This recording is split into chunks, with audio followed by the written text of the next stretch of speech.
제목으로 하나님 말씀 전하겠습니다. 칭찬은 평범한 사람을 특별한 존재로 만드는 마법이다. 또 칭찬은 고래도 춤추게 한다라는 말이 있습니다. 칭찬은 평범한 사람을 특별한 존재로 만드는 마법이다. 또 칭찬은 고래도 춤추게 한다. 칭찬이 평범했던 한 사람을 특별하게 만들고 또 그 칭찬이 고래까지도 춤추게 한다면 칭찬은 분명 매직, 마법과도 같습니다. 한국이 낳은 세계적인 소프라노 조수미 씨는 중학교 시절 너의 음색은 아주 좋아 라는 음악 선생님의 칭찬을 들었는데 그 칭찬이 노래를 계속해서 부를 수 있는 힘이 되었다고 합니다. 미션 임파서블의 주인공 톰 크루즈는 어릴 때 난독증을 앓았습니다. 이 난독증은 글자의 형태를 인식하지 못하는 증상으로 글자의 순서를 거꾸로 읽거나 또는 반대로 쓰는 등 일종의 학습 장애입니다. 그래서 글을 제대로 읽을 수가 없습니다. 하루는 선생님이 수업 중에 톰에게 책을 읽게 했습니다. 톰의 입에선 당연히 말이 되지 않는 단어들만 튀어나왔고 그는 또 혼나겠지라고 생각했습니다. 그때 선생님이 말합니다. 톰, 너는 목소리가 참 좋구나. 매력 있어. 그 한마디의 칭찬이 톰에게 용기를 주었고 다음 수업 시간에 교과서를 몽땅 외워 모두를 놀라게 했습니다. 남이 읽어준 걸 듣고 그대로 다 외운 것입니다. 그의 암기력은 날이 갈수록 늘었고 결국 톰 크루스는 할리우드에서 가장 목소리가 좋은 영화 배우가 되었습니다. 여전히 그의 난독증은 해결되지 않았지만 누군가 대본을 읽어주면 통째로 외워서 최고의 배우가 되었던 것입니다. 이 칭찬의 심리학 중에 로젠탈 이펙트라는 게 있습니다. 하버드대 심리학 교수인 로젠탈 박사가 발표한 것으로 칭찬에 따른 긍정적인 효과를 설명하는 용어입니다. 로젠탈 교수는 한 초등학교에서 20% 학생들을 무작위로 뽑아 그 명단을 교사에게 넘겨주며 이렇게 칭찬하라고 했습니다. 너희는 IQ가 높으니까 성적도 좋을 거야. 실제로 IQ가 좋은지 나쁜지 모르는데 말입니다. 그렇게 8개월을 칭찬하고 시험을 치렀는데 그 20%의 학생들이 다른 학생들보다 학업 성적이 우수하게 나왔습니다. 역시 칭찬의 효과였습니다. 이 밖에도 꼴찌 학생들이 칭찬을 받아 우수한 학생으로 변화된 사례는 셀 수 없이 많습니다. 참으로 칭찬은 우리 마음의 햇빛과도 같아서 칭찬을 통해 자신감도 얻고 칭찬을 받아 성장도 하고 칭찬으로 인생의 아름다운 꽃을 피우기도 합니다. 때론 진심 어린 칭찬 한마디가 하루 온종일 나를 행복하게 할 때도 있습니다. 이 칭찬의 반대가 blame, 비난입니다. 그리고 비난의 결과로 나타나는 현상을 스티그마 이펙트라고 합니다. 원래 스티그마는 시뻘겋게 달군 인두로 소나 양과 같은 동물의 낙인을 찍어 소유를 표시하는 것을 말합니다. 그래서 낙인 효과라고도 합니다. 제가 좋아하는 헬라어 단어 중 하나가 스티그마입니다. 이유는 사도 바울 때문입니다.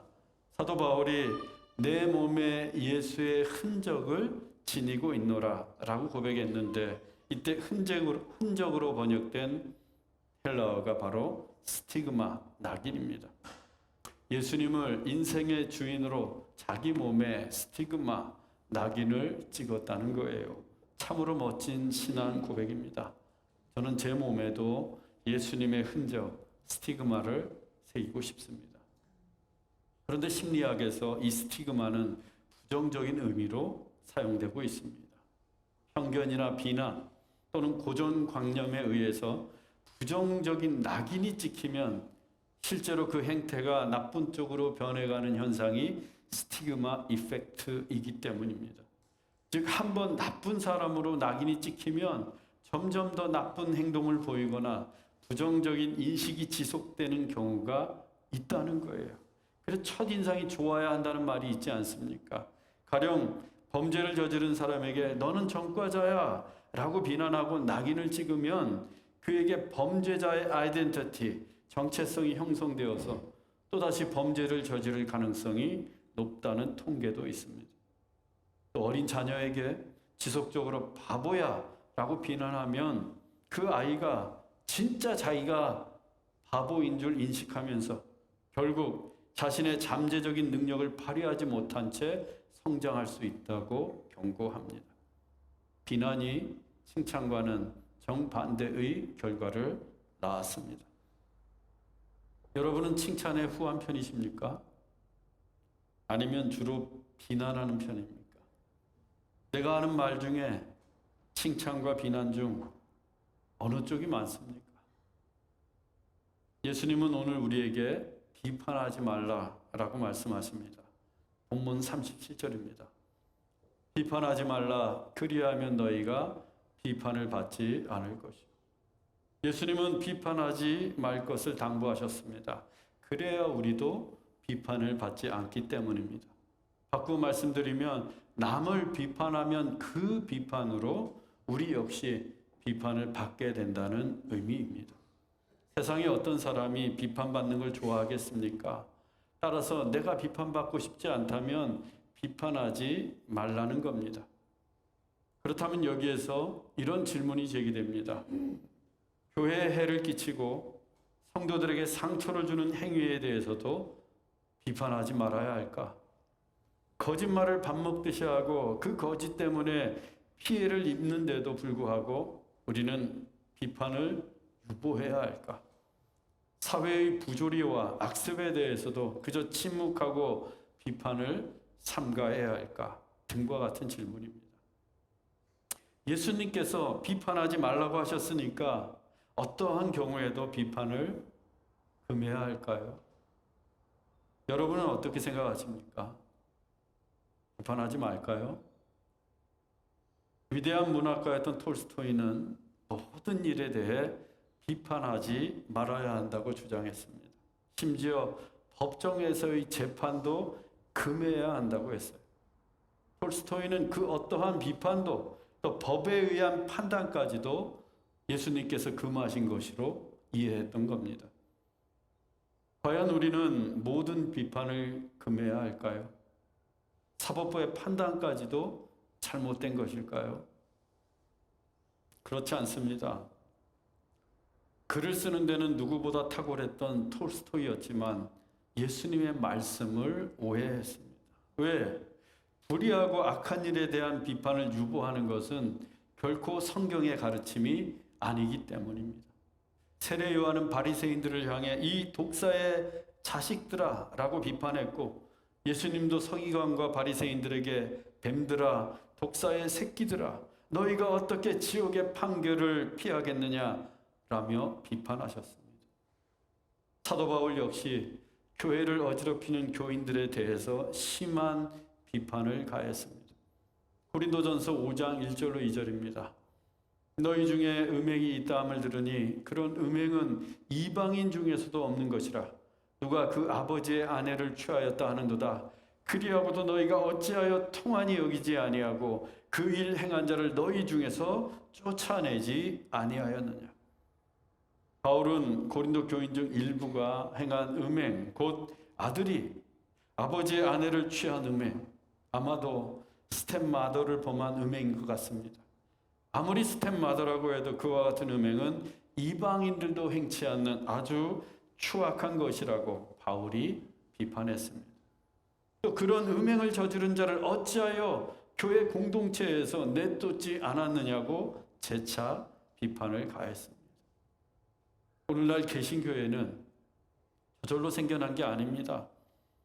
1517년 마틴 루터가 로마 카톨릭 교회의 오래된 악습과 악행들을 무려 95개의 항목에 걸쳐 통렬하게 비판한 소위 95개조 반박문을 자기가 심우하던 비텐베르크 성당에 붙이는 종교개혁을 통해서 프로테스탄트 개신교회가 태동하게 되었습니다.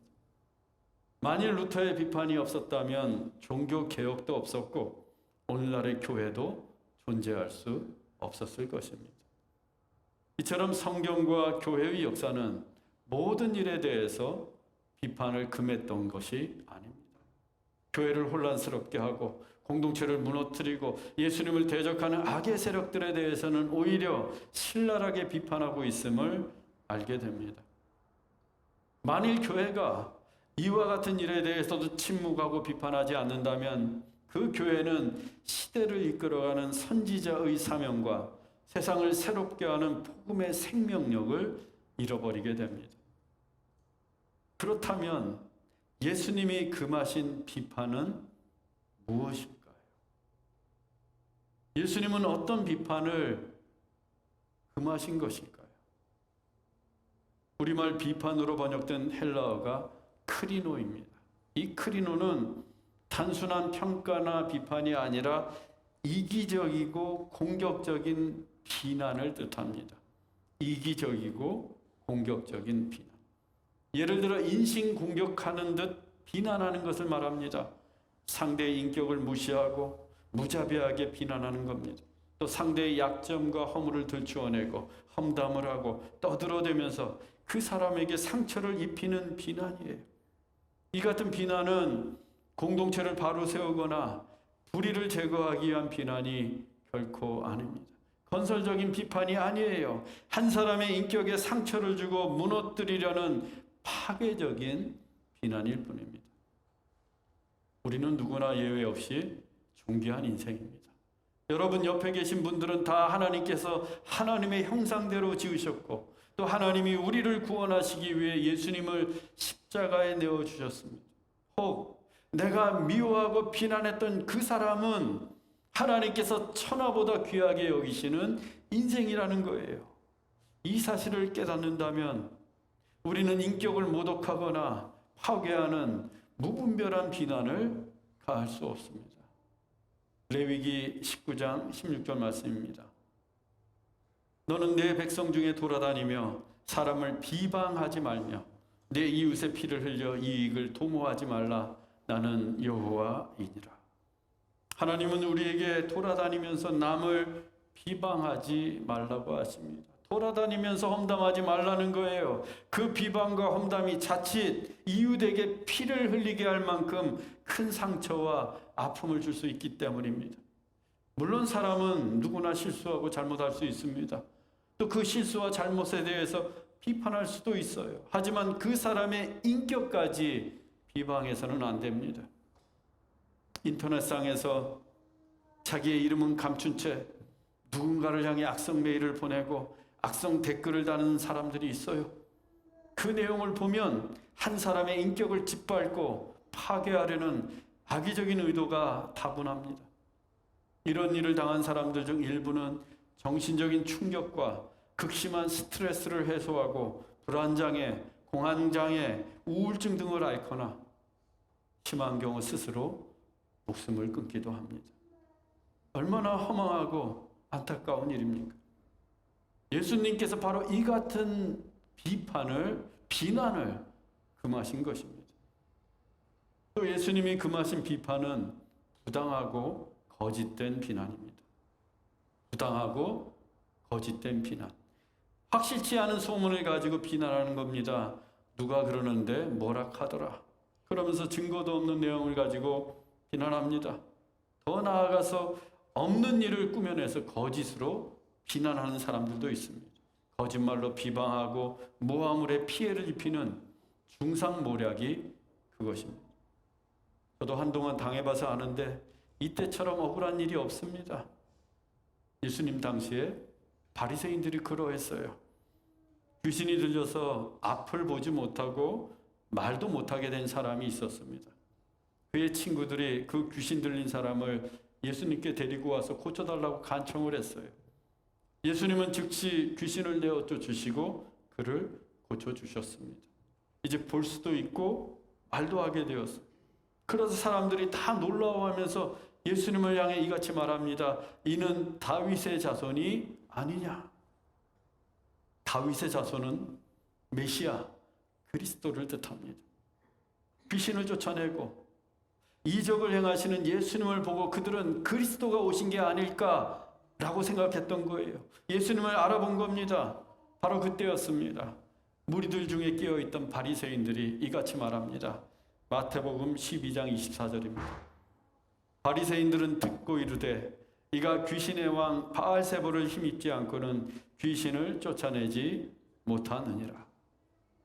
바알세불은 귀신의 왕 사탄을 경멸하는 표현입니다.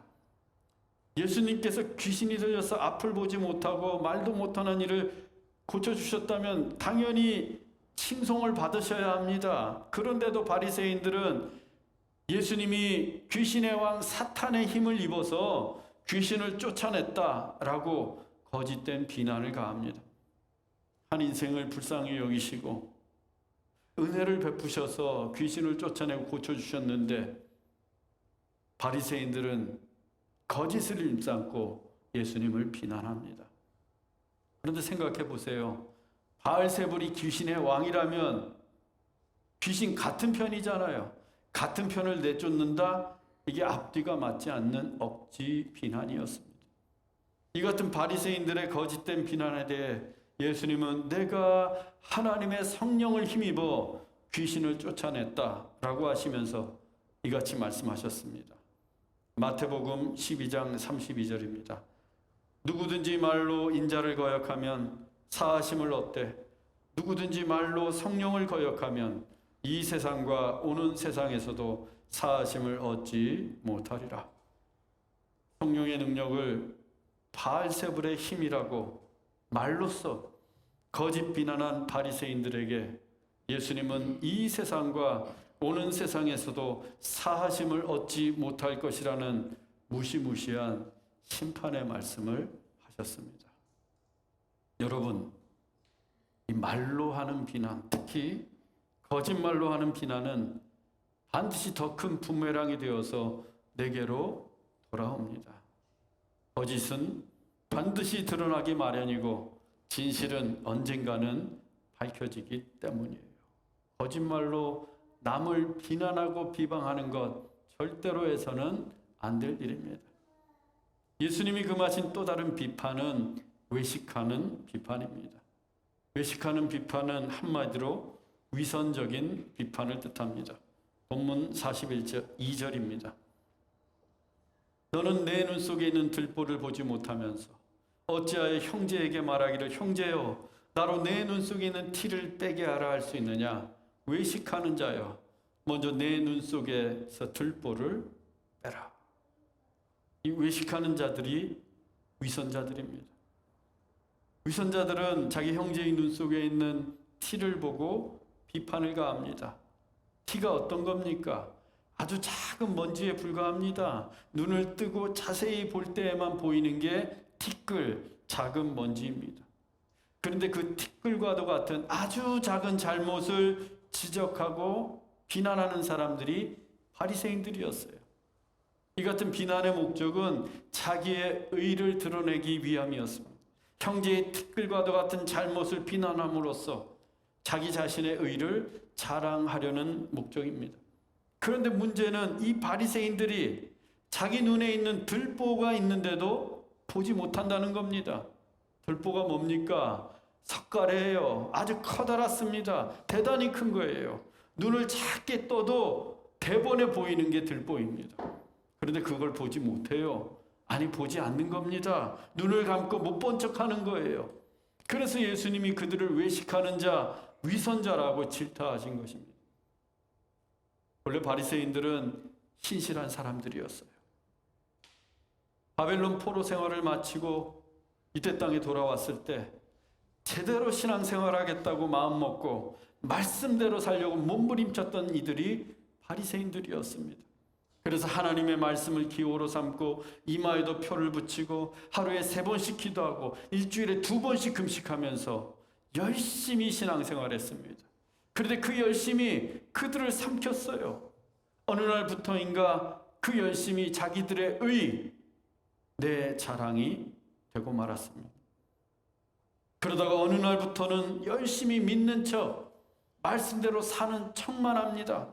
중심에는 그게 아닌데, 중심은 다 타락하고 부패했는데 껍데기만 남은 위선자가 되었습니다. 신앙의 껍데기만 남았어요. 그런 바리새인들의 눈에는 들보만한 죄악들이 가득했던 것입니다. 그런데 자기 눈 속에 있는 들보는 보지도 못하면서 내 눈 속에 있는 티를 빼라고 지금 비난하고 있습니다. 하지만 그것은 맹인을 인도하는 결과를 낳을 뿐입니다. 본문 39절입니다. 맹인이 맹인을 인도할 수 있느냐? 둘이 다 구덩이에 빠지지 아니하겠느냐? 들보가 있는 눈으로 무엇을 볼 수 있겠습니까?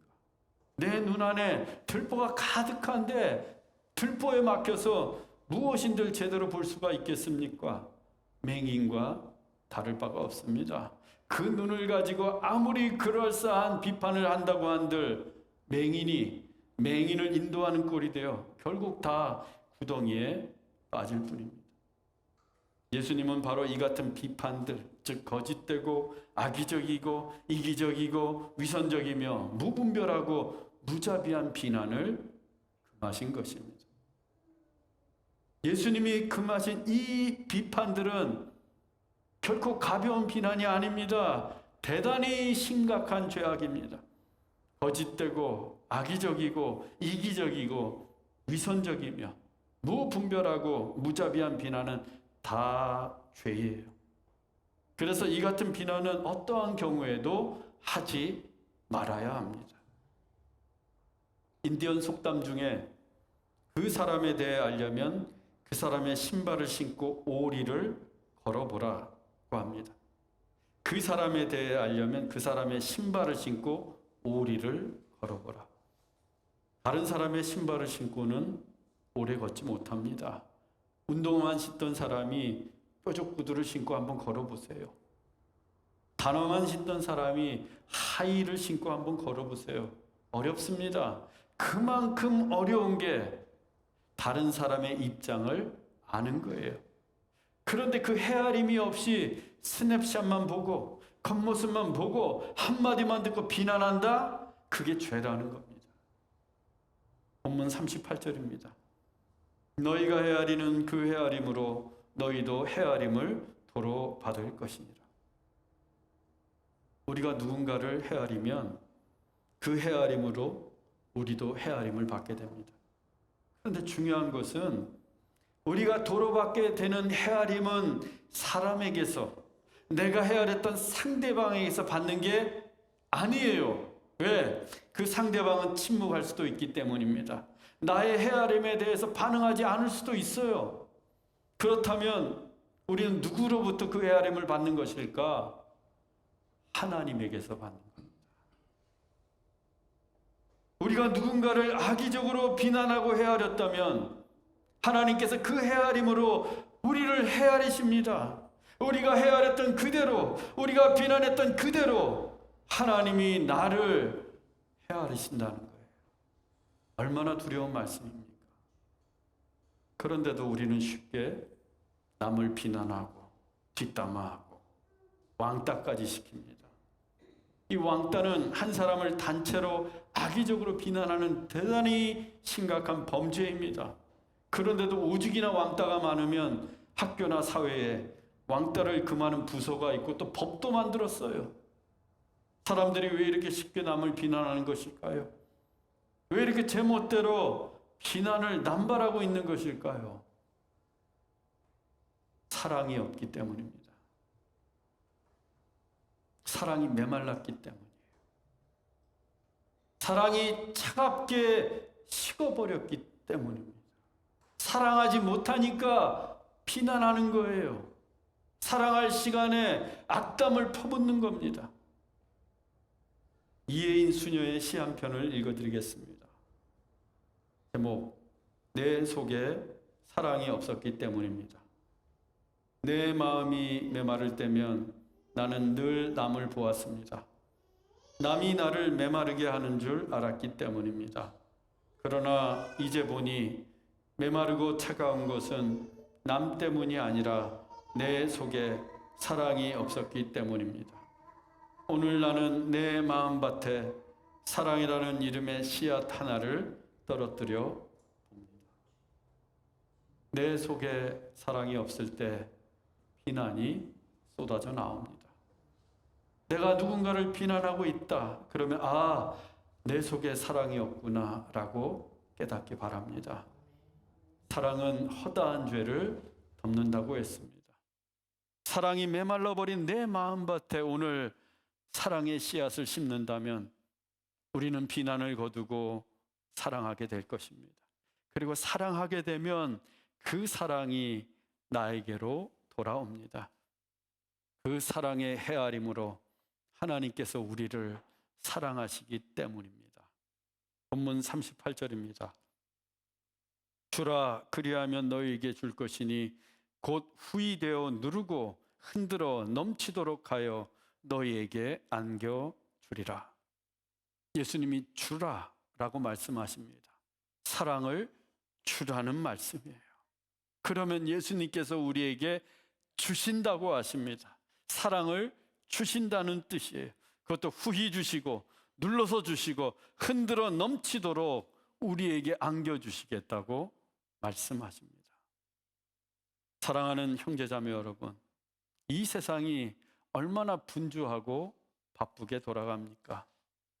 사랑하기에도 턱없이 시간이 부족합니다.